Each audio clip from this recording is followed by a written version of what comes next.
Okay, let's go ahead and do some SAT math prep questions. So number 1 gives us a bar graph. It says a group of students voted on 5 after-school activities. The bar graph shows the number of students who voted for each of the 5 activities. How many students chose activity 3? Okay, so you have to be able to look at the bar graph and see that the x-axis is activities and here is the bar for 3. Notice that it is between 35 and 40. So we will look down here and then we know it's greater than 35. So it is not going to be A. And we know it's smaller than 40. So it's not going to be C or D. So our answer is B. Okay. Let's look at another example here. We have x squared divided by 25 is equal to 36. It says, what is the solution to the given equation? So x squared over 25 equals 36. So the first thing in order to isolate x is to multiply both sides by 25. So x squared is equal to, let's see,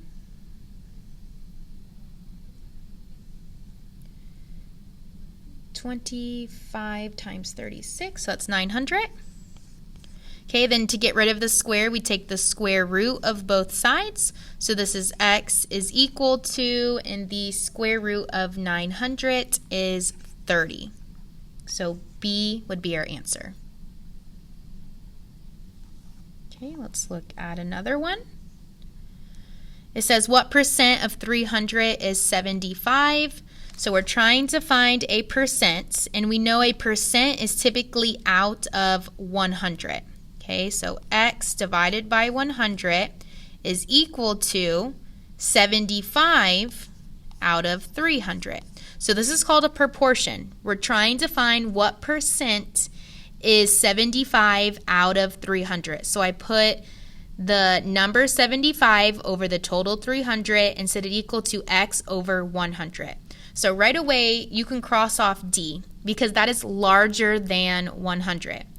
And then in order to solve this, we're going to cross multiply. Okay, so remember cross multiply, or you may have heard it as the butterfly method, where we multiply on the diagonal. So we have 75 times 100 is equal to 300x.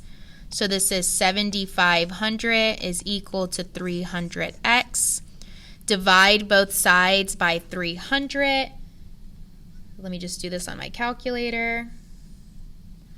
Okay, I get x is equal to 25, which means 75 of 30 is 25%.